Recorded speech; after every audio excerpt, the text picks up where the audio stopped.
welcome back to my channel, or welcome if you are new. I have been sharing my decluttering journey on my Instagram and here on my YouTube channel for quite a while now. I mean, on my Instagram, I've been sharing it for like 4 or 5 years now, and still to this day, the number one question that I get is, how do I get my spouse, my partner, my family member, my roommate on board? So today in this video, I'm going to go over 3 things with you to help get your partner on board, and it might not be what you think.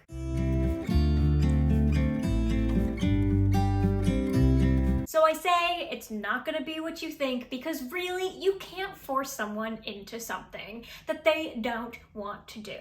That's just the reality of it, nor should you. It should be something that they come to in their own time, that they have fun with, and just like you are, and you having fun decluttering and getting rid of things, it should feel just as good to them. So if they're not on board, the first thing is just to respect where they are at. We all have our own journey. You came to this somehow in your own time.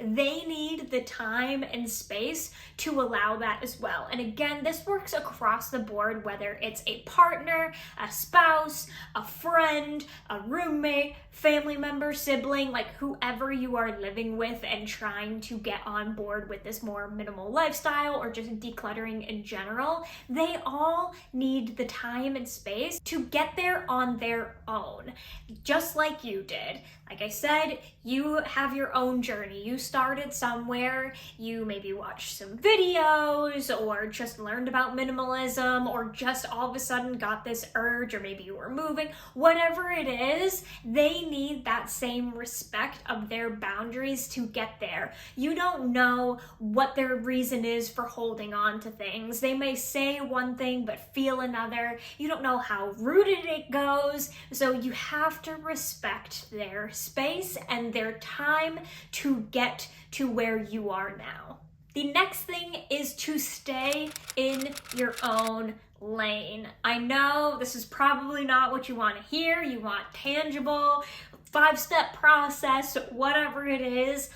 That's not what this video is going to be. I do have some things for you, but my advice is to stay in your own lane. This is what I did. My husband was a complete keeper of things before I started decluttering, before I even got onto the minimal train. He was not on board. He didn't really want to get rid of any of his things. He likes to keep his childhood mementos, his clothes, shoes, everything. When I say he's the keeper of things, I mean it. So I had to stay in my own lane. I had to focus on my journey and what my things were. So when I was decluttering, I was only attacking the things that belonged to me. I would go through my clothes, through my shoes, the things in my office that are mine, things that I purchased with my own money that he wouldn't necessarily mind were gone, things that he didn't use, that kind of thing. I kept the blinders on, didn't touch any of his things, didn't bring it up in conversation, didn't force him to do anything,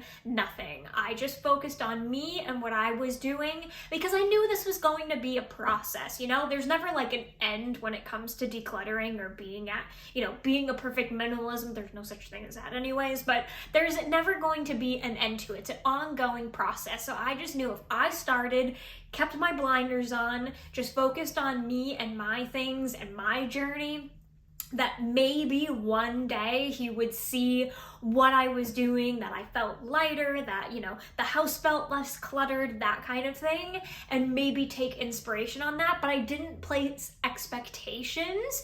Again, I just stayed in my own lane, focused on what I was doing and the things that were mine, and went from there. And I will say from my experience that as we started to go along, as I started to declutter more and get further into my journey, his eyes did start to open and he did start to take note of what was happening. And I would just be vocal about it, be like, oh, I'm gonna declutter my clothes today, I'm decluttering my shoes, or he would see the pile or the things that I have to sell, you know, little things like that he would notice. Again, not touching the household things in the kitchen, anything like that.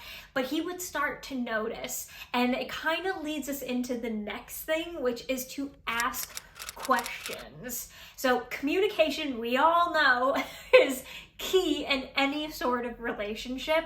And it's just as important in this journey. So I started to ask questions. When I was starting decluttering my clothes, I would have this pile and I would just say, hey, do you have anything that you want to add to the pile? If the answer was no, I would leave it at that and move on. The next time I would do it. And then as we got to a point where I kind of felt like I decluttered my own things, like enough, and he wasn't objecting or missing any of the things that like were mine. So as we started to go along with that, I started to kind of branch out into the spaces. But again, I was just so vocal about what I was doing. I'd say, you know what, I'm gonna take some time to declutter the kitchen today. Is it okay if I do that? Or do you wanna be there when I do that? Or is there anything in here you absolutely do not want me to touch? And then I would listen to the answers. A lot of the time we think that our way is the highway, but we both know it works two ways in a relationship, and that's just what worked for us. And so I would ask those questions. If I got the green light, I would declutter, and then afterwards I would pull him back in and say, okay, look at this pile. Is there anything in here that you disagree with? And if there was, then I would pull it out, no questions asked, it would go back, or we would have a discussion about it. You know, this is why I was thinking that we could part with it, but okay, you say you want to keep it. Are you using it? What's the reason behind it? That kind of thing. If the answer is just simply, I want to keep it, didn't argue with that. Just put it back. And where it went, maybe the next time they might feel differently about it, just like we do. You know, sometimes we can look at an object or a piece of clothing and we're like, no, I'm gonna keep this. And then a month later, we're fine with parting with it. It's the same kind of process here. So pull things out, make a pile. I would ask questions. If at any point the answer was, I want to keep it, let's put it back, whatever, I listened, I put it back, and then revisited the next time. And I will tell you that a lot of the things that we had pulled out were eventually donated or parted with or what have you. It just takes the same amount of time to get there. And like I said, just communication is so key overall. They want to know that they're heard, that they're not being forced into anything, just like you wouldn't want to be forced into anything. So it's just keeping that door open and being vocal about why you're doing it, or why you're parting with certain things, or why you think that you can part with certain things, but also keep your ears open. Listen to what they have to say. Like I said, you don't know how much, like how deep this goes. You don't know how rooted they are in their habits or whatever. Like this could be stuff from childhood. You just don't know. So hear them out, hear their feelings, hear their logic, and then come to a decision from there. And you know what? You might come to a decision together, or you might just have to say, okay, I'm gonna step back, let that be for now, revisit at a later date, and go from there. And approaching it that way, I feel, just keeps the respect there at all points. They know that you're respecting their boundaries, but they also are respecting what you're doing. And I'm sure they are noticing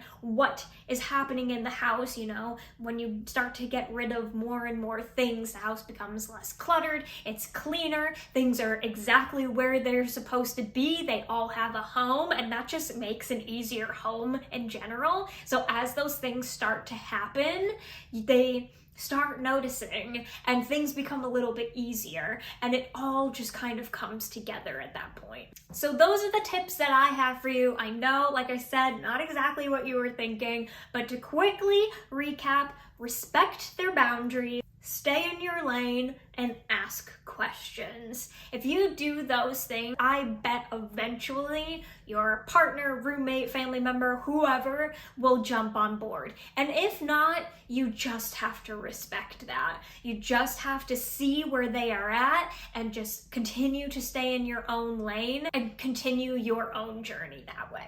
I hope you enjoyed this video. I hope it was helpful. If you have any other tips, suggestions, anything like that, leave it in the comments so we can all help each other out on this journey. And if you enjoyed, be sure to give it a thumbs up. Don't forget to subscribe. Turn on the bell so you are notified whenever I post a new video. Thank you so much, and I will see you next time. Bye!